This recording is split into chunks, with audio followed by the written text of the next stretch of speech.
All right, so today we are going to start off with exercise 6 of the specimen paper for 2024, and this is the second writing task that you will have in your paper, right? So can you see that on screen? Yes, sir. Okay. Now there are different writing tasks that you can get. You can get a review, you can get a report, you can get an article, right? So you can get any of those, uh, right? More often it's an article, right? Less often is a report, and very rarely so far have I seen a review. But since all three of them are part of the syllabus, you need to practice all three. Okay.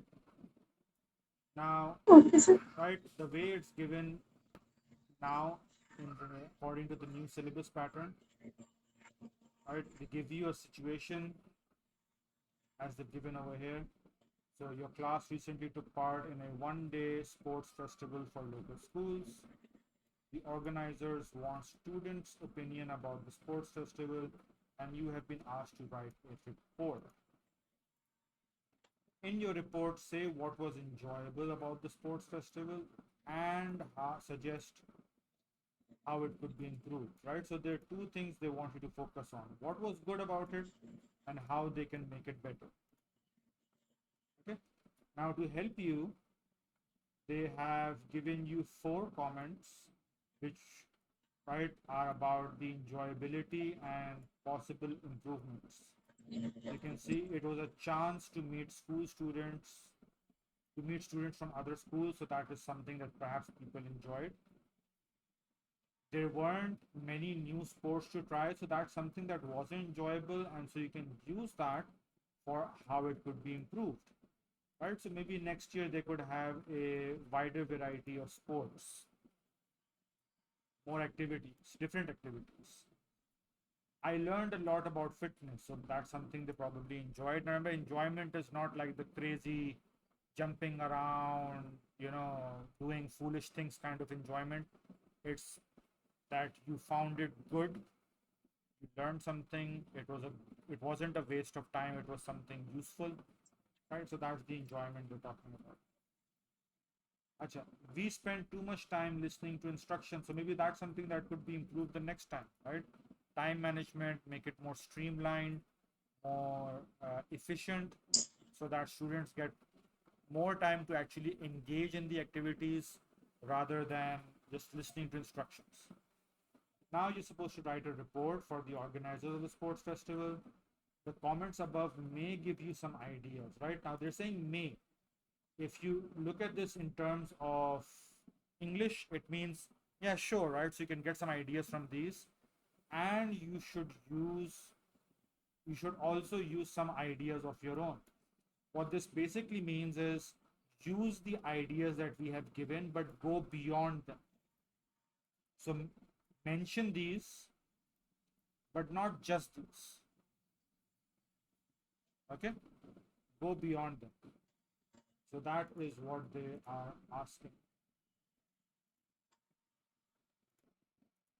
Okay, so that is the task, right? Again, use what they've given and add more of your own, right? So they need to be relevant, right? You could add something else that you enjoyed that is not given in a comment over here, or something else that could be improved that again is not given, because right, they have not given you a text that is detailing what the sports festival was about, right? How it was conducted, how, right? If they've mentioned a one-day thing, right? So you don't go ahead and make it like 2 days or a week, because they mentioned it was a one-day sports festival. So when you're reading the question, keep an eye out for these details, right? If they've mentioned it's a one-day sports festival for local schools, right? Again, that's a detail you want to watch out for, right? So when they've mentioned that you met students from other schools, don't go ahead and mention that you met students that were coming in from, I don't know, maybe Sri Lanka, right? Because Sri Lanka is not a local school for you, right? So these are, whenever you read the question, always read the question carefully. Whenever you read it, keep a lookout for these details. These details matter, because if you're not paying attention, you write stuff like, oh, it was a week-long sports festival and there were students from Sri Lanka and I don't know, Singapore and Thailand and whatever, then you didn't read the question properly and you might end up losing some marks because of that. The word limit is the same as it was for the email, 120 to 160 words. Right? You need, again, if you write more than that, you will not be penalized purely on the fact that you wrote more. But right, time management and quality of writing could be affected. And as I did with Afan for the email, right, we saw that how we came down from around 180 or 190 to well within the word limit, right, 140 something if I'm not mistaken. So that is possible while maintaining all the content. We did not remove any of the content, right? So reviewing your work and polishing your work is very important. Okay. And I discussed how these marks are given, the 6 marks for content and the 9 marks for language. They're in the rubric giving in the marking scheme for paper 1. So you can go back and refer to that. Now, how do we go about writing a report? So here is a sample, and again, you will be able to find this document on my drive, right?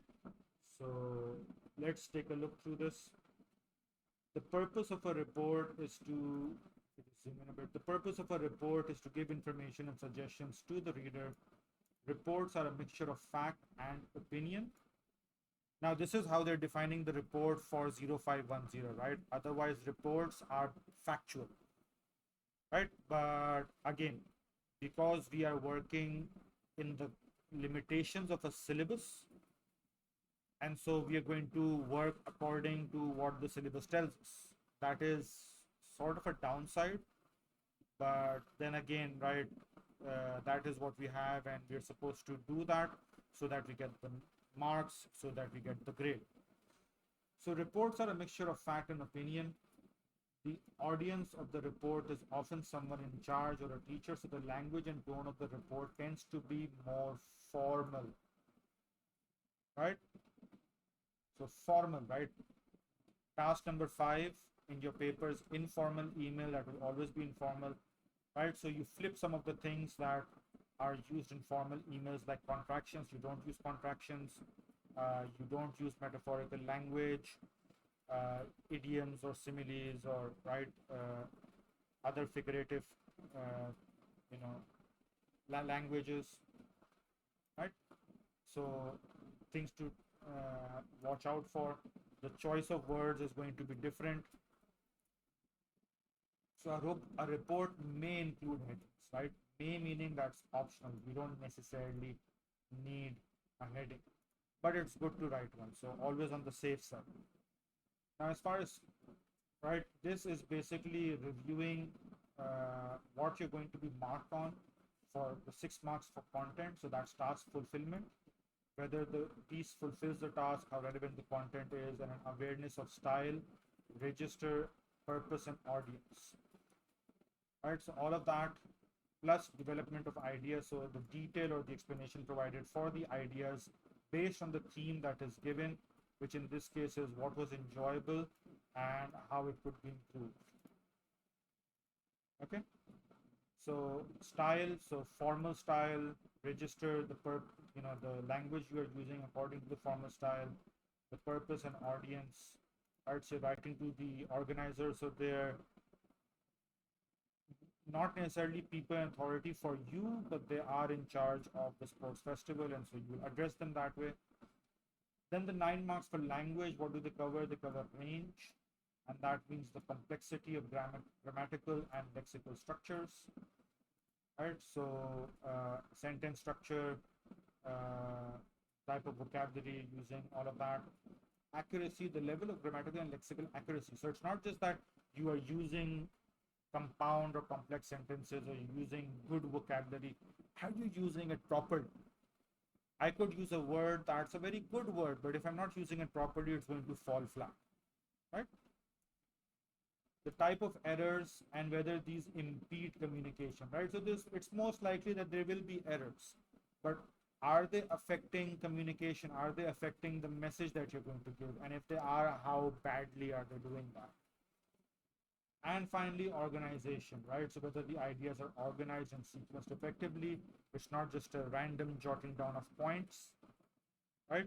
It has a introduction, it has a body, it has a conclusion, it's dealing with the relevant points,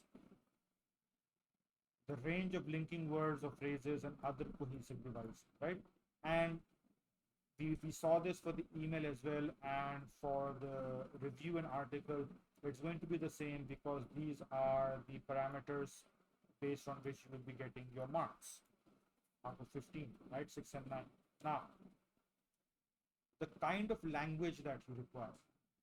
So the audience for this report, for example, the head teacher, the organizer of an event, and that's what we have over here, right? The organizer of an event in the specimen paper.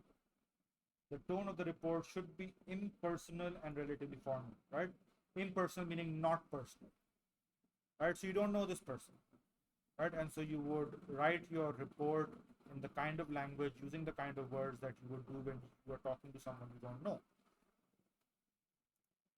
Your report should also be informative, right? So they're asking you for information about what was enjoyable and what can be improved. And so you need to provide the information to the organizers.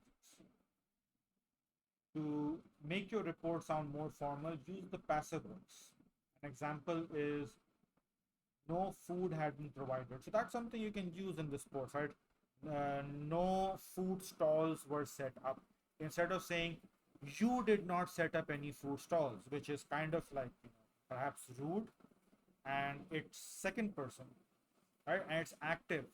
The difference between active and passive voice being that active voice mentions the doer of the action, whereas passive voice does not mention that. It's a roundabout way of saying. So no food stalls had been set up. Who did not set them up? Well, yeah, we know who didn't set them up, but we're not going to say it back. Right? We were given plenty of information. So that sits in over here. Right? We spend too much time listening to instructions. So you could say that we were given plenty of information, more than what perhaps we needed, and so too much spent was time with the instructions. The seats were damaged. Now in this case, perhaps you genuinely don't know who damaged the seats. They could just be damaged by use, whatever, but they were damaged. Secondly, using reported speech. For example, right, so this is in contrast to direct speech. So you're not going to use quotes, you're not going to use narrations, you are going to use reported speech. So most students said they would have liked to take part in more activities. I think so it's exactly the same as the specimen, unfortunately. Right? So there you go. Right? I had an idea, it was clicking that there was something wrong with this one sample, but nonetheless, right, it's good that you have a sample of a very good one, right? And so you can use this to learn more and write one of your own. Anyway, going back, all right, so instead of saying one student said, comma, and then quotation marks, I would have liked to take part in more activities, full stop, quotation marks close. So that is direct speech. Don't use direct speech, use reported speech. Okay? And this is how you would write the same thing as reported speech. And topic related vocabulary. So as I mentioned in the email as well, there's general vocabulary that you normally use, whatever you're writing, and then there's certain vocabulary that's related to the topic. So in this case, it's a sports festival. So you want to use vocabulary such as the names of a few sports or activities or the arrangements and organization and how it's done, right? So perhaps you could say that they were bleachers. Bleachers are the seats, the stepwise seats for the audience, right? So that's a word that you could use if it was that kind of a setup. Right, the one that you see in stadiums for crowds or others, right? Names of sports like archery or shot put or javelin throw or whatever else, futsal. Now the organization.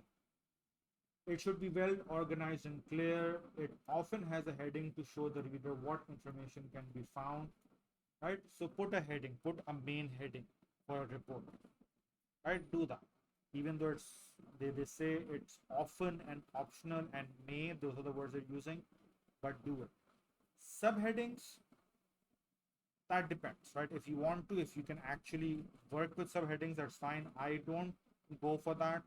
It makes organization a bit more challenging, and it's not definitely not a requirement, so you can do without the subheadings. Right. You should also link your ideas using appropriate, more formal sounding linking words or phrases, such as in addition to that, finally, however, and we can Google that and find formal linking words or formal linking phrases. Each paragraph should cover a different aspect of the report, and so you're going to have an introduction, right? Why you are writing the report, and you can also add how you collected the information. So over here, right, you've been asked to write a report, and as you can see in the comments, you've got comments from students. You probably went out and asked your classmates or other participants about, you tell them that you've been tasked with writing a report and you collect information. And so in the report you said, I went out and I interviewed some of the participants, a number of participants, and presenting a summary of the views shared. So that's the introduction. Then the findings, right? So the positive or negative, for example, what was enjoyable and what could be improved. And so you could split that into two different paragraphs, right? So you've got the introduction and then the findings, which is what you've been asked to write about. So 2 paragraphs for that. And then finally a conclusion. And this should be a brief summary. So you can briefly just revisit what you've already mentioned, right? The highlights and what can be improved, or downsides, whatever they've actually asked for, and your recommendations or solutions or suggestions, right? And they've asked for your recommendations, so right, it's already there. So you're going to end up with 4 short paragraphs. Actually, I mentioned about the word limit, that if you go over, you won't be penalized. If you're under 120, again, you won't be penalized purely based on being under the word limit, but the fact that if you're writing less than 120 words, you're most likely not including enough information, you are low on content, and right, task fulfillment is not there, and so right, you're going to automatically lose marks because of that, and not just because you wrote less. So you want to try and aim to be within the word limit, or if it's going higher, then only slightly higher, not too much. Okay, so we know what the task is. It's exactly the same as the specimen paper. Let's take a look at the response. So this is a high-level response. Again, I mentioned that the samples Cambridge has provided not all high-level responses. There's some mid and low-level responses as well. I don't know why Cambridge did that. They should technically provide all high-level responses to tell students what a good high-scoring piece of writing can be. This is fortunately one of the high-level responses. So as you can see, you've got the heading over here, Sports Festival for Local Schools, and the heading doesn't need to be flashy. It's a report, right? So you can just basically rephrase your task. Write a report on a one-day sports festival held for local schools. That is the task. The heading is Sports Festival for Local Schools. You just rephrase that, right? Plain, simple, to the point, and so the reader knows, right, that, okay, fine. So it's got some information about some sports festival that was held for local schools. Good. Now, in this particular sample, they've used subheadings. Again, I don't normally go for that. I don't suggest that, but it is up to you. I'm not going to stop you from doing that if you can manage the organization. The reason I don't suggest it is because students struggle with organizing their writing, because when you give a subheading, for example, positive points, then you need to keep it on the positive. Students, they give a subheading and then they mention other stuff, other points that would go under a different subheading, and so they mix it up, and that obviously doesn't look good. So the introduction, right, this is a subheading and you can see that they mention that in the annotations. As requested, I have prepared a report about a sports festival. So, right, why are you writing it? Because you were asked to do it. I have interviewed my classmates and my findings of those. So that's it. I interviewed my classmates and my findings. That's it. Right? How long you talk to them? What are the kinds of questions you ask them? You don't need to go into detail again because word limit. Positive points. Now remember, right? The positive points were chance to meet students and learned a lot about fitness. So let's see how they've integrated that. Most students found the talks about fitness really useful. Okay, so they said, I learned a lot. They're putting an annotation over here. The candidate expands on the idea from the prompt by providing examples, right? So the example is they particularly like the practical advice that was provided, for example, how to properly warm up before exercising and which gyms offer reduced membership fee for students. Okay, so the candidate uses a range of topic related vocabulary such as warming up before exercising, gym membership fee, tournament, all of that. So that is the topic related vocabulary that was mentioned earlier. So when they say use your own ideas, right? So you could introduce something new, but along with that, it's good to not just list these, but just mention that some students learned a lot about fitness and then you move on. No. A good approach to score well is that you expand on this. You give some examples on what they learned, as is done over here. Right? And again, depending obviously on the task and the comments that are given in those particular tasks. However, the most popular part of the festival was the volleyball tournament between different schools.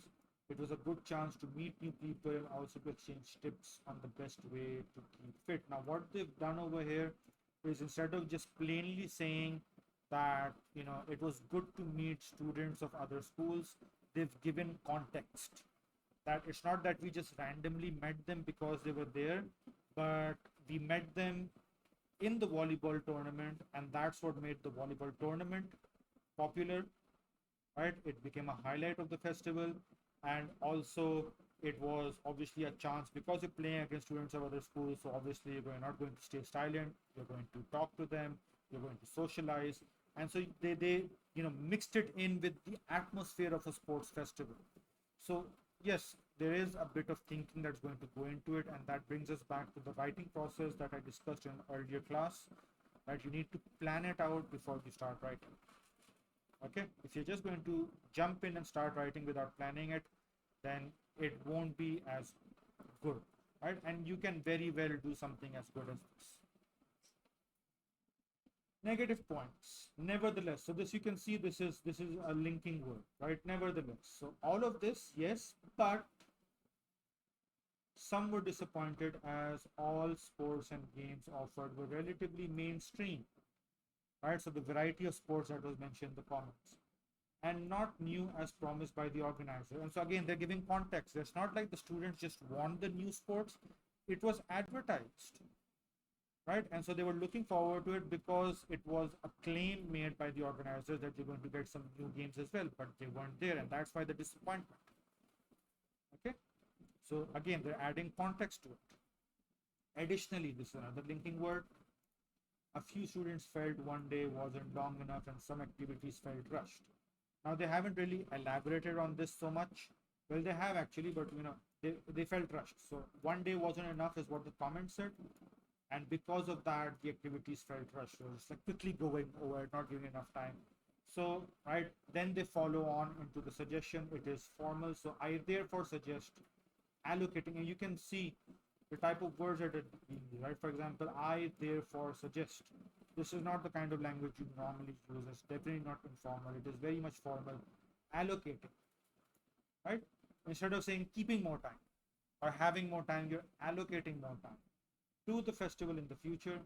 I would also recommend, right, that a wider range of sports activity is provided next year. So the overall, the vocabulary used, the way they're linked together, right? The sentence structure, you've got compound and complex sentences, you've got good vocabulary overall. And so they got a 6 out of 6 for content, so task fulfillment and all of that is there. Marks for language, they missed out 1 mark. And over here, right, they actually, for this particular sample, they're going to talk about what the candidate could have done to improve. And so, right, what is it that they mention over here?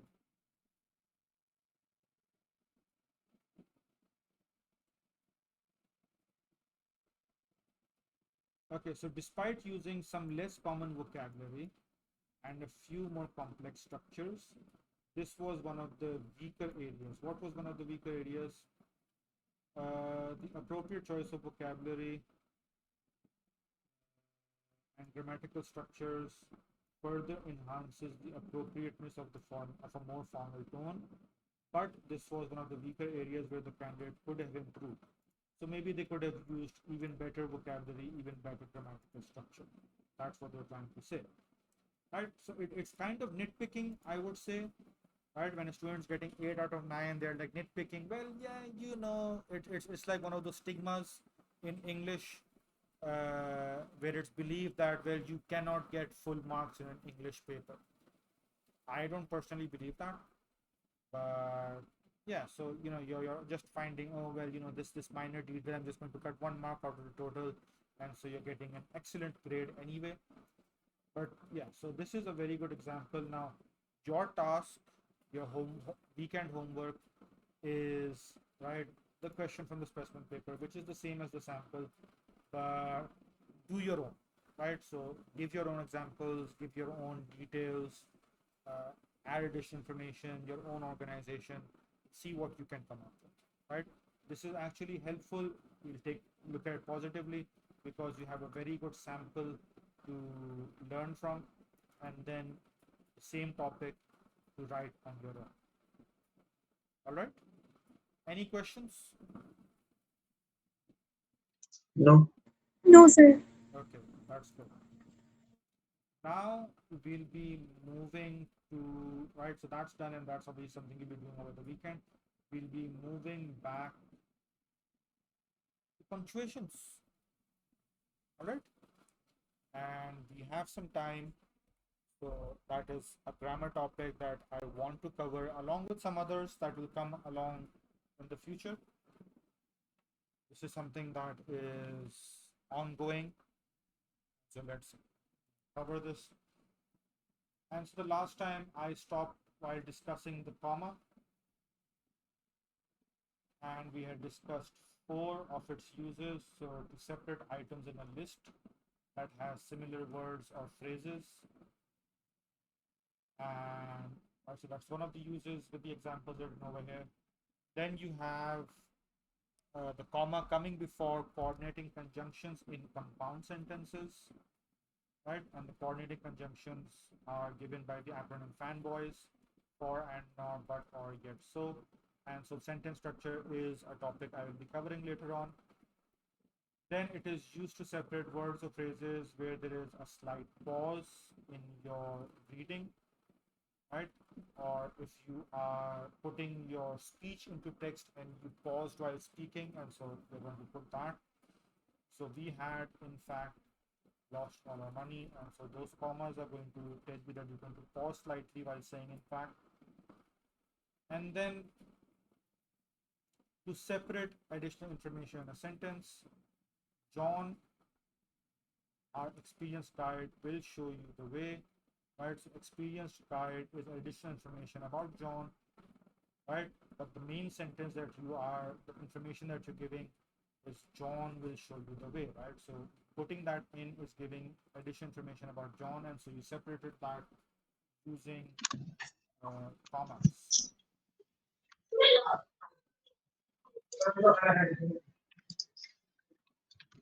Okay.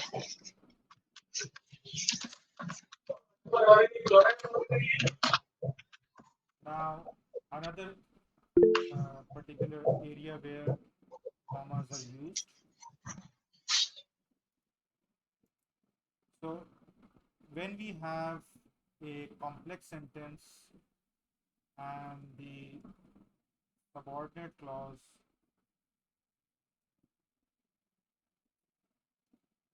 is mentioned before the main clause,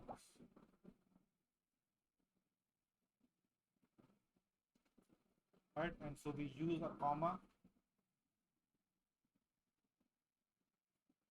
to separate the two.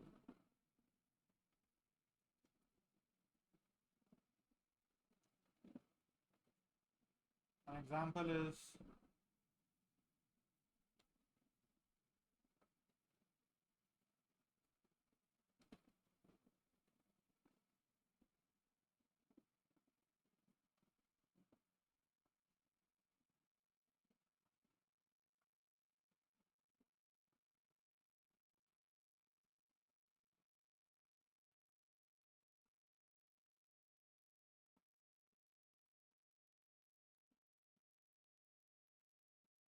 before you do anything, think about all the possibilities. Right now, in terms of complex sentences, right? This is for complex sentences.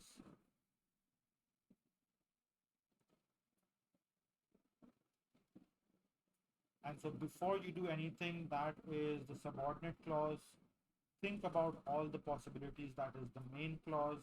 A main clause is part of a sentence that has a subject and a verb and possibly an object depending, right, if it's required, and it gives complete meaning on its own, right? So think about all, if you just say think about all the possibilities, it's giving you complete meaning, right? It's an imperative sentence, right? But this part, before you do anything, if you're just going to say anything, if you're just going to say this to someone before you do anything, and they're just going to stare at you as if you're going to add something to that sentence, you're waiting because it sounds incomplete, and so that's the subordinate clause. Now they mentioned when the subordinate clause is mentioned before the main clause, so we can write it the other way around as well, right? Think about all possibilities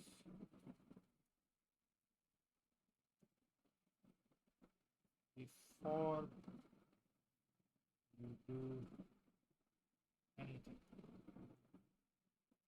Right, and it's the exact same. So you've got that same main clause, you've got that same subordinate clause, but right, you mentioned it the other way around. The main clause is coming first, and right in this case, as you can see, I have not put a comma in between those two. Right. Now, why would you write it one way or the other? Well, that depends on what you want to emphasize. In language, generally, whatever you mention first is has a certain emphasis to it, has a certain importance or a certain stress to it. Right? So in the first sentence, my emphasis on before you do anything. So I want them to stop from making any decision or taking any action. And then I'm going to say, think about all the possibilities. In the second sentence, think about all the possibilities before you do anything. So in this one, I want them to focus on thinking more and then doing later. Right? So that is a difference. And so it depends on what the kind of message you want to give in your sentence.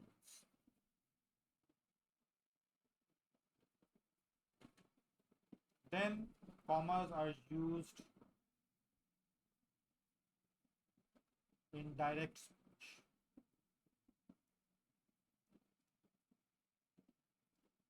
Right? So, right, they can come in, for example, if the reporting verb is mentioned first and then this dialogue coming in later. So you have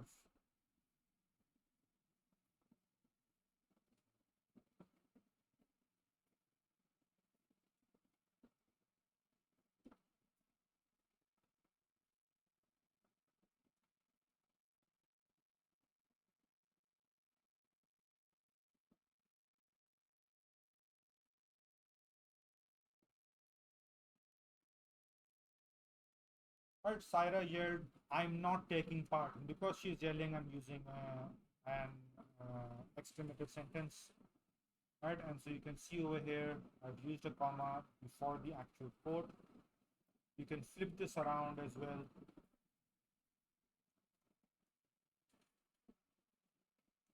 I'm not taking part,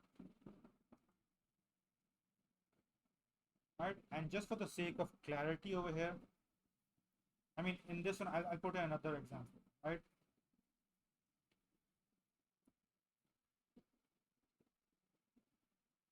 Now over here, since we have the exclamation, we don't have the comma coming in. I'll put in another example to clarify that.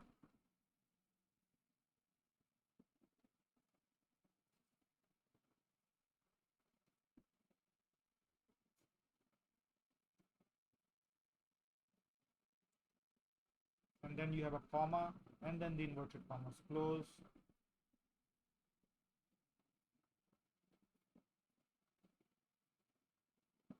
Give me a name. Passive.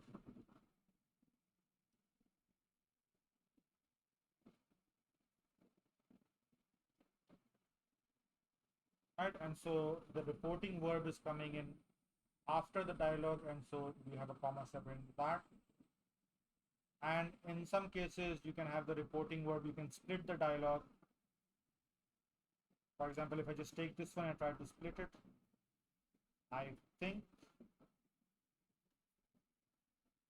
and there's a comma because I'm splitting it. Castle murmur. Because it's not complete, there's another comma. Quotation marks continue.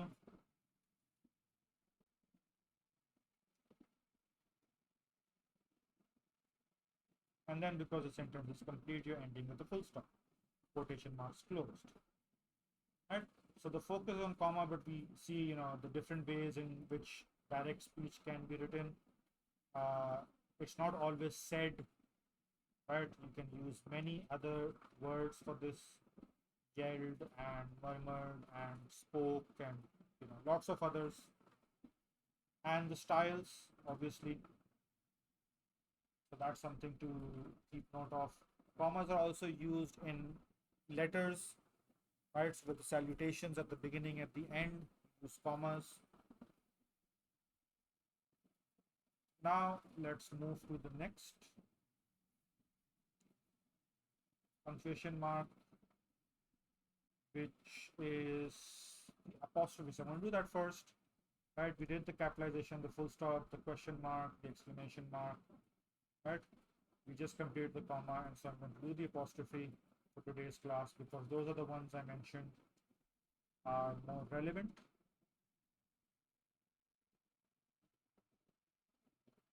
And so we have number 5.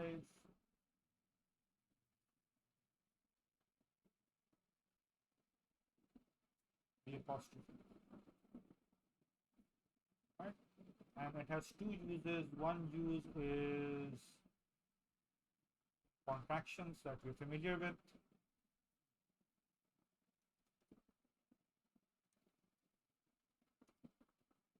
So they will becomes they'll, I have, I've, right?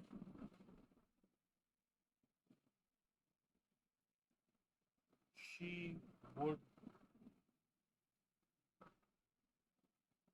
she'd, right? And others. So these are 3 examples of contractions. And the other is to show possession, right? For a noun. So you have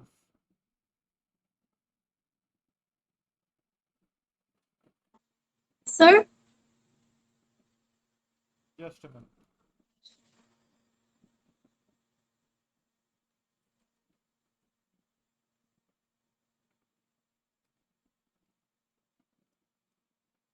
Yes. Sir, sorry to interrupt you, but I wanted to ask when the class will end Just because my next class is starting in a minute. yeah, just give me like 2 or 3 minutes. I mean, Okay, sir. right. So this example, the flower's petals are wrinkled, and so that's showing possession that the petals belong to the flower, right? And so you can use that with people, right? People's names or other objects. And one thing to keep in mind is that if you have a name that is ending with S or a plural that's ending with S and you want to show possession, then what you do, right? And a very simple example for this is you're using the plural boys. So this is plural, right? And you want to show possession. So what you're going to do is not, you're not going to write boyses. That's not what you're going to do. You're just going to put an apostrophe after the S, which is the for the plural of the noun, which not the apostrophe is, right?